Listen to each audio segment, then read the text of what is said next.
It's Monday morning. And today I have Holly. So how was your Easter? It was uneventful. It kind of snuck up on us, so we didn't really do the ham thing. So instead we did shish kebabs for Easter because it was nice enough out to cook out on the grill. Oh, nice. And the boys are kind of getting old for Easter egg hunts, but they're not too old for candy. So Keith decided to just go ahead and skip the whole egg part and just get the candy instead. So there that's you what go. we did. Yeah. What about you?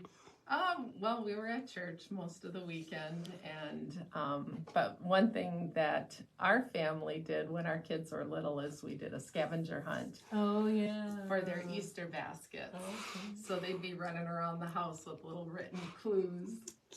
And now Adam is doing that with the girls. Oh, fun! Now is Barrow getting in on the action yet? Oh yeah. Each kid had their own scavenger hunt. And when Janelle was little, when Janelle was probably 2 or 3, Rick drew pictures.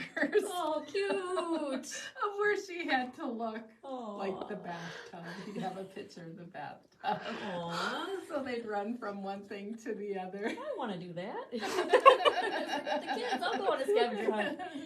Yeah, so we enjoyed watching the videos that Adam sent us of the kids running through the house, and Subi had a bloody nose, so she had a string of toilet paper hanging from one nostril. It's like, well, this is real. This is real life.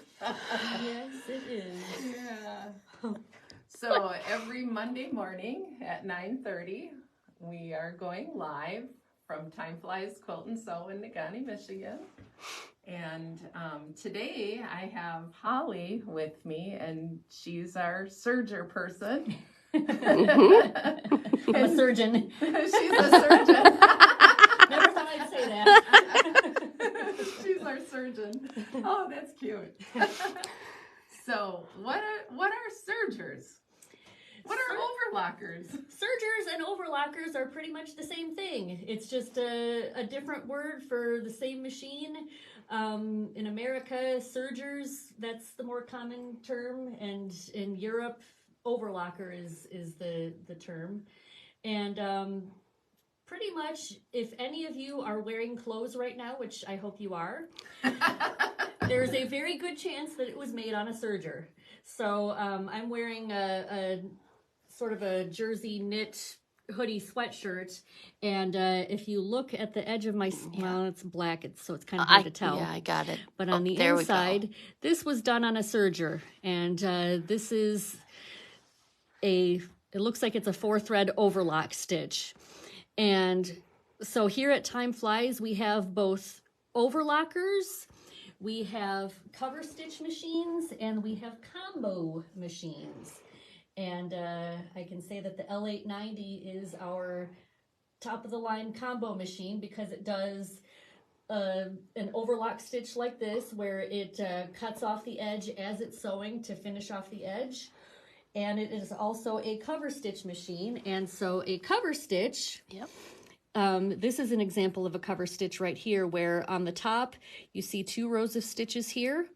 And then on the other side, it sort of finishes off the hem on the inside. So that's an example of a cover stitch. The great thing about the cover stitch, that honeycomb on the back side allows for stretch. Yes. So that's the beauty of it. Mm-hmm. But a lot of people will have sewing machines and not a serger. I mean, because most people will start out with a sewing machine and then down the road add a serger. But here I have set up a overlock stitch on a sewing machine. So the difference between the sewing machine overlock and the overlock machine is the amount of threads that you're sewing with. And the sewing machine does not cut off the fabric while you're stitching too. Correct. Right? Correct. Yeah. So you can do a 2-thread overlock with your top thread and your bobbin. So what I have set up here, I'll get my coffee out of your way. most of our machines will come with the 2A foot. And I'll go ahead and cut this off, and I'll take off this foot so you can get a better look at it. So it has a little pin that the thread will go over. And it's a way to finish off your seam if you are not wanting it to ravel. And I have an injured thumb, so I'm trying not to use it right now. And I changed my stitch plate to a 5mm stitch plate so it can accommodate this foot a little bit better. And we'll show you some of the overlock stitches. Now, a lot of these are for knits, but I'm going to use it for the woven that I have on here. We'll start out with the one that I have on here, which if I hit the question mark and touch number 13, it's perfect for a medium to heavyweight knit, toweling, which is not a knit, flat joining seams. So seams in a medium weight knit, thick fabrics such as toweling, laying flat, joining seams. But what it does do is it will go over that edge. So as I start to serge over here or stitch, and I'm keeping it close to that raw edge. It's a way to bind that raw edge. Okay, I'll show you that. So there's what I just stitched. So back in the days before I had a serger, I would first of all make my seam allowance, whatever width that was. Typically it's a 5/8, but sometimes I would cut a little bit more and make a shorter seam width, and then I would have a straight stitch line, if I can hold my pen here, and make my straight stitch line. It's not going to write on this fabric, but I would make it about right here. And that would make it stronger, because this is not as strong as an overlocker, being that it just has the 2 threads. So when we go into the functional sewing stitches, there are a lot of overlocker type of stitches here. And if you did use the principle of using a regular straight stitch first, you could even use this zigzag here, which also gives a nice finish on your edge. So when we put in a 5mm plate, that allows for up to 5mm in stitches, and it will prevent your fabric from going down into the big crater of the 9mm, because that's a pretty big divot for your fabric to get stuck in. So obviously that does not have the seam that you need, but it does finish off your stitches pretty nicely. So that's the overlocker on a sewing machine or an overlock stitch. But now we're going to show you some fun things that you can do. Well, we're going to show you first of all the 4-thread overlock on a Bernette. So we have Bernettes, which are our value line, and we have Berninas, which is our flagship company. And we have a lot of sergers here, and they're all on sale, some less than what the prices are online. So you really, if you're in a market for a serger, this is a great month to come in, and all of our serger feet are 25% off as well. So Holly's going to show the 4-thread overlock on a Bernette. And this is on the B64 airlock machine. And so these Bernettes have the air threading feature. Our 8 series, our L890, our L860, and 850s, they have air threading, which makes threading your machine for your upper and lower loopers and your cover stitch looper so much easier. But this one right here is already threaded, and so this is the 4-thread overlock. And you've got 2 needles with thread, and then your upper and lower looper are both threaded. And you'll see right here that there is a knife, and so as I am stitching, this knife will be trimming off the edge of fabric to make it nice and tidy and finished looking. And I gotta find my foot pedal. Where's my foot? There it is, thank you. Alrighty. Is that close enough for you? I think so. And then, so I just lower my foot pedal, and then here we go. So as you can see, the knife is cutting off the very edge of the fabric to trim it and make it neat, while over here I've got a nice finished edge that is stitched with the 4-thread overlock.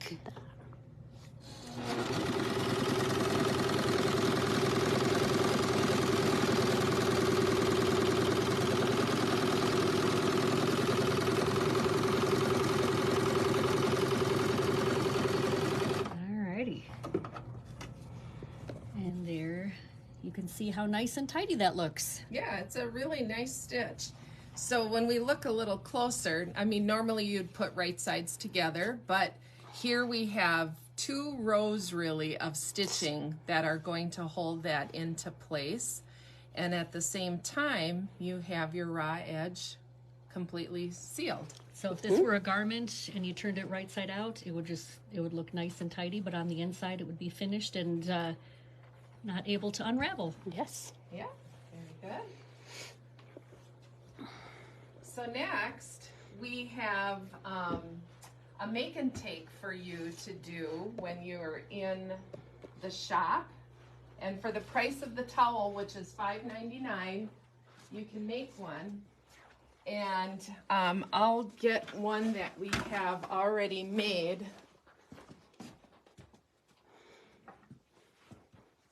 We have these ones all set to go.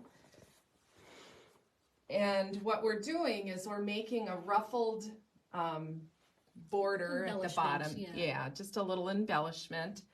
And I want to show you some of the fun things that you can do with a towel like this, because you don't have to just leave it with that ruffle, although that might be cute by itself too. But here we took the whole country caboodle. There are some words here: home, joy, love, and hope. And I had Holly put home on here. And So it's got a fusible backing too that we just peeled off and then tacked down with the iron. Yeah. Or a star. Yep, so we ironed that on, and then we can go around that later and do an applique stitch. But we decided to take this fabric because it goes good with the lettering. And Holly's going to show how to do a rolled edge hem and then how to gather it and sew it onto the towel Okay. by itself. So already I've done one side of the is this 2-thread or 3-thread? It's already set up on the machine, so I think it's a 3-thread rolled hem. And that's actually the same kind of hem that I used on my hat here.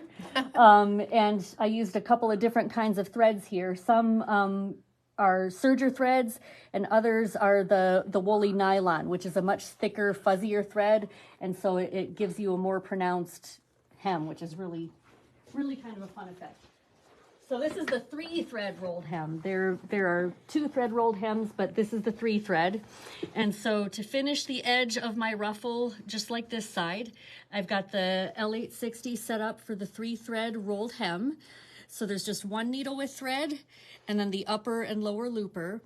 And the nice thing about selecting a stitch on the 8 series machines is that it will automatically adjust the settings for you to give you the perfect stitch.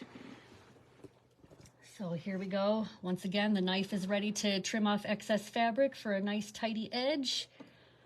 Lower my foot, and here we go. You can see this is a lot quieter than the Bernina sergers.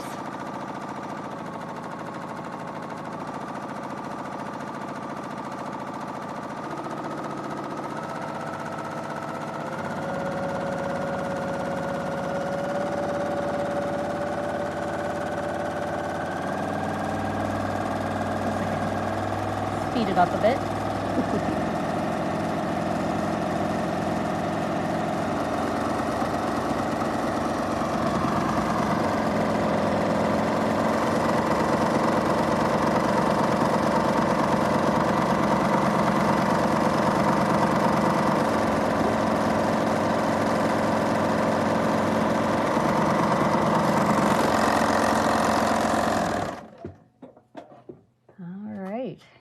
there we go. It looks just like the other side now.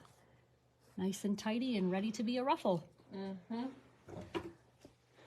So we have the L890 set up for a cover stitch, but it has a colored thread, or we're going to throw in a colored thread. It's already threaded with a purple. Yeah, we're going to put the red on. So we're going to show, actually, for this one? yeah, we're going to do this first. Oh, okay, gotcha. Yep. Alrighty. So we're switching gears here, and this is an example of some fun things that you can do with the cover stitch on the L890. And so the knife was not used in this. This was just purely decorative cover stitching.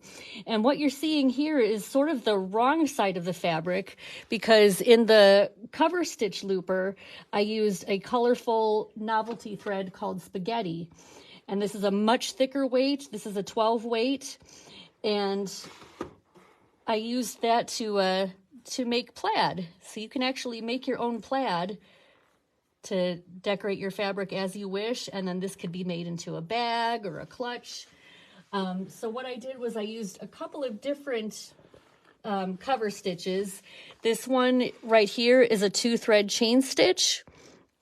This is a 4-thread cover stitch.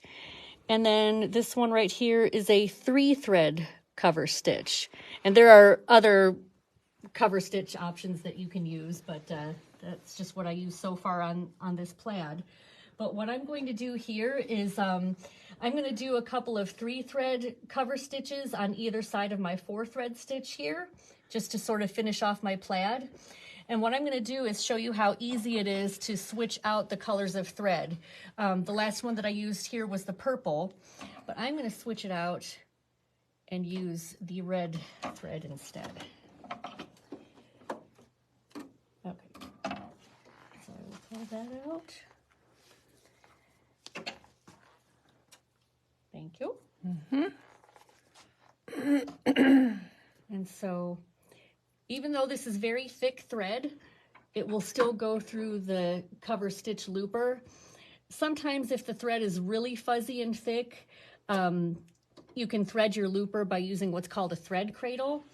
But I found that in this case, I did not have to. Step on it too to close those pipes in. Okay. Well, sometimes it has to it groan has at to me a couple engage. times, yeah. There you There go. we go. And make sure it's long enough, Holly. Yep. And so what I will do... And so stretch it across to make sure that you have it long enough over towards the needle.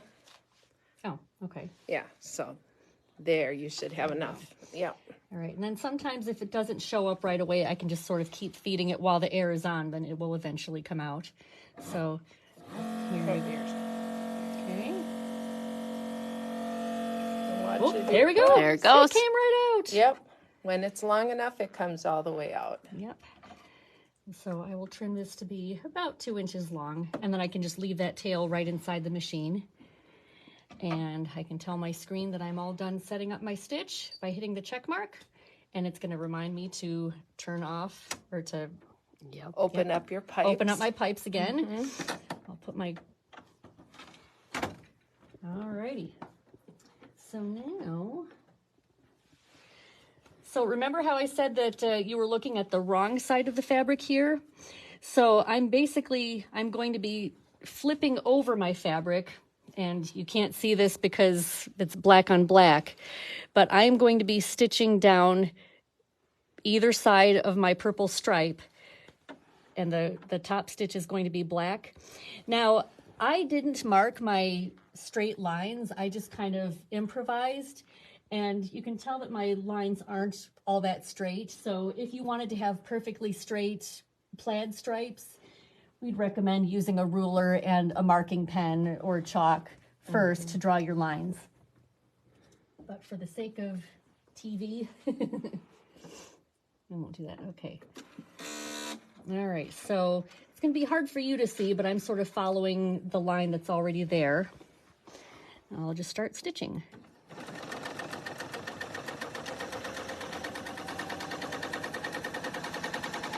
And I have seen quilts that have had a decorative stitch done on top, more contemporary or modern quilts.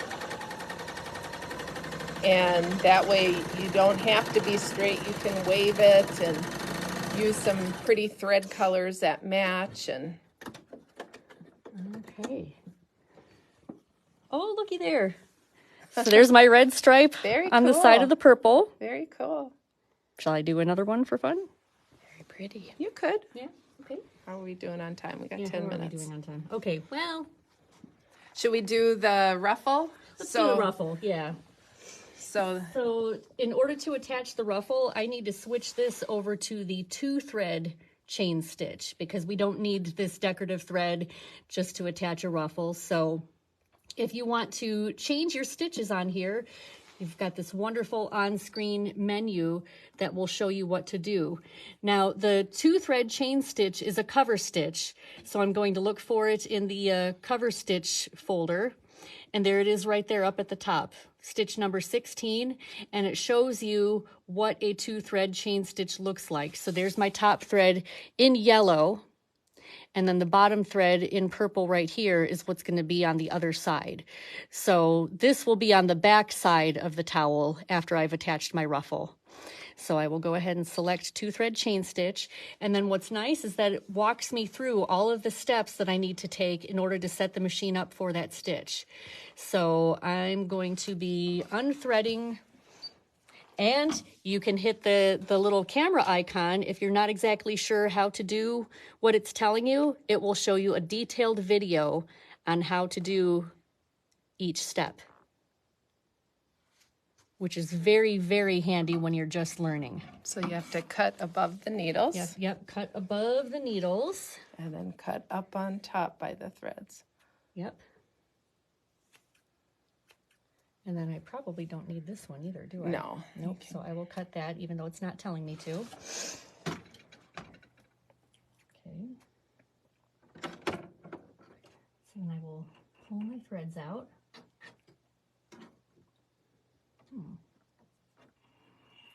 There we go. Did you get the needle ones out? Yep. And that's what the tweezers are for. You've got all your tools that you need right here in your door. So I can reach in and grab my needle threads as well. And then, let's see, this one I can pull out as well. Okay, and then when you're done looking at the video, you just X out of it, follow the next steps. I've got the C13 foot for cover stitching. My presser foot pressure is at 4. And I only need my right cover stitch needle for this, so I can take out my left one. So we do have mastery classes that when people buy machines from us, we teach them how to use the machine. There's no cost for that, and there's free mastery workbooks that you can download from our website. But this machine, I've had people say, I've kind of learned it just from being in guided mode. Once you're an expert and you know how to set it up, you don't have to have it in guided mode. There is an expert mode that you can use instead. And it's basically a one-pager where you can see all the different settings for the various threads. So I am threading my right cover stitch needle. And you just follow the thread paths. And since I am using the, Go ahead and put that on while you're doing it. Okay. So you can just go ahead and do it. Alrighty. It's going to show you to use those 3 humps, the yellow, green, and blue. And we're going into the yellow one. And Holly knows how to use that. I just thread it by hand. Well, you know, it makes it a little easier. when you've done it enough times, you kind of know how to feel the sweet spot. Yeah. Yeah, that's great. Okay, and now it is time for the purple one. The purple one. The chain looper. Okay. She knows how it's done. I know how it's done. Okay. All right. And there's my tail right here. There we go. Okay. Now I will close this up. I will remember to open up the pipes again. I will hit my check mark, and I'm ready to do the 2-thread chain stitch. Now I do have to do some adjustments in order to make my ruffle gather. So what I need to do is I've got a couple of buttons right here to make some adjustments. One of them is stitch length, and one of them is differential feed. So let's show what the question mark is for that. Yeah, so if you touch this question mark and you don't know what this is, just touch it. Just touch it, and it will tell you what differential feed is. So it says display of the current value for stitch length and differential feed. Set the stitch length or differential feed. Now, differential feed, it basically is something that involves the 2 different feed dogs. An overlocker machine has 2 feed dogs, and they move at different distances from each other depending on what you want to do. So if you wanted to achieve a ruffle or a gather, then you would adjust the settings of your differential feed so that one feed dog is moving at a greater distance than the other one. So that's the easiest way that I can describe it right now. That was very good. Thank you. And so in order to do the gather, I need to adjust my stitch length and my differential feeds as high up as they will go. So you can do this a couple of different ways. You can either hit the plus mark, or you can just touch your finger on the screen and drag it all the way up to the top. And so I'm going to drag the differential feed all the way up to the maximum.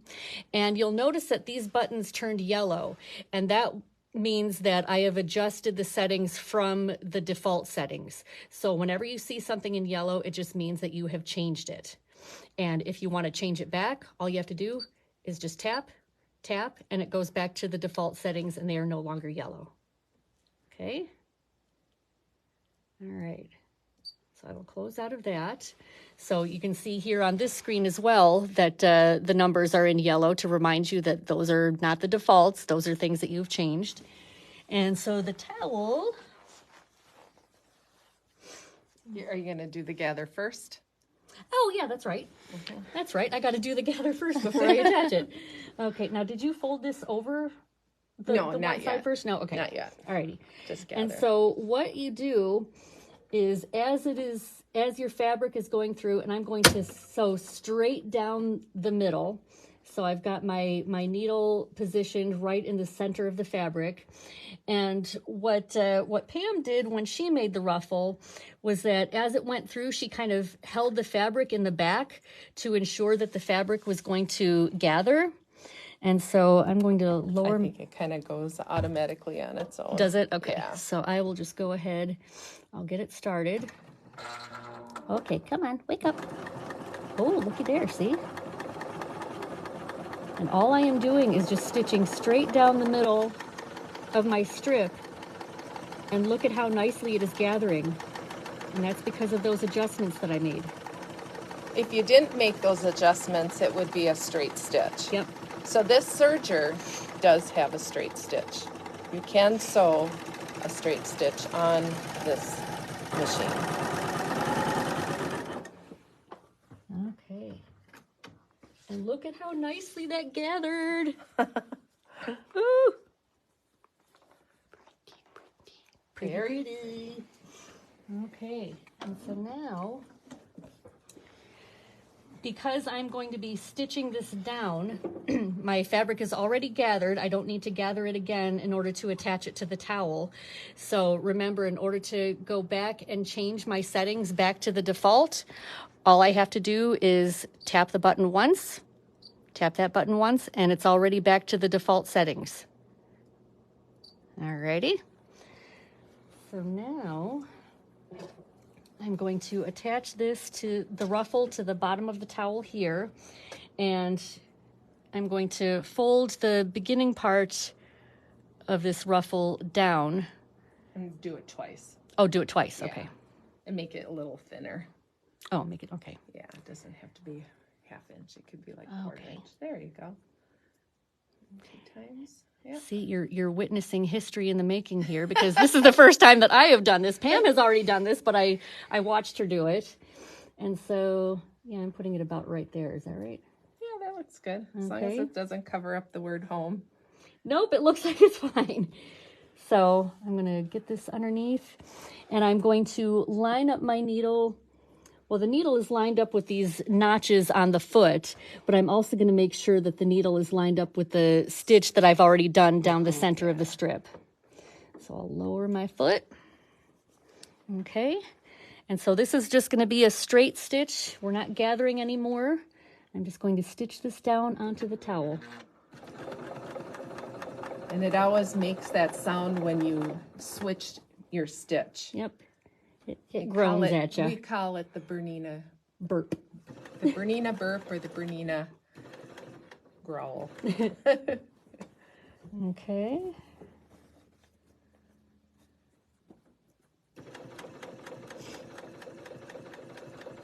So this would be a cute bridal shower gift or a quick hostess gift.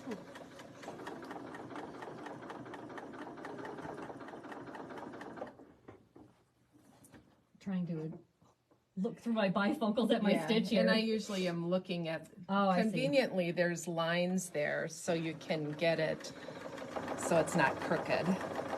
But you know what? A chain stitch is really easy to take out if it was. Yes. You pull it and the whole thing goes. You don't have to pick at it like a normal stitch on a sewing machine. And I can already see that it's not. Yeah, so we'll just leave it. Yeah.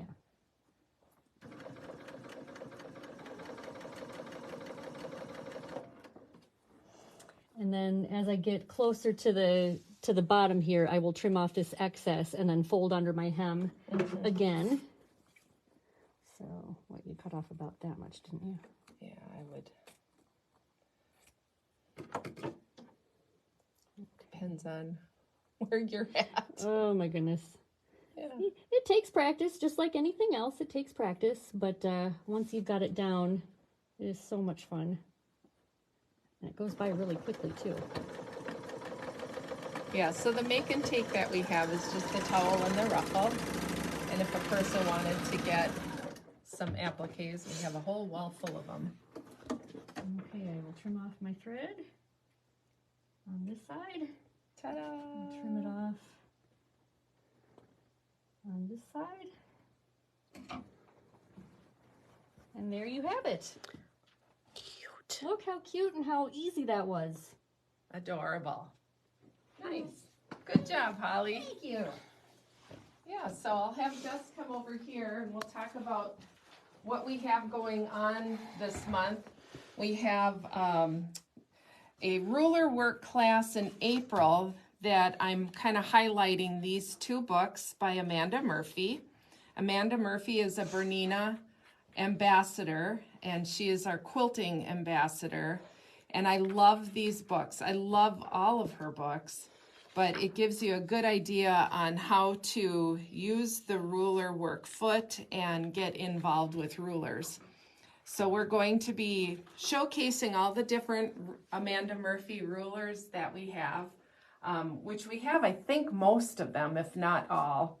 And then starting in May 9th, we have a series of ruler work classes that we'll be doing. And this is an example of block number 1. So April is the intro where you kind of get your feet wet.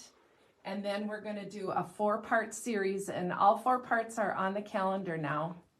And you can sign up for those. You can jump in at any time, and we'll be making these 18-inch quilt blocks, which should be a lot of fun. And so you can quilt your own smaller quilts on your domestic machine with the rulers that we have here from Amanda Murphy.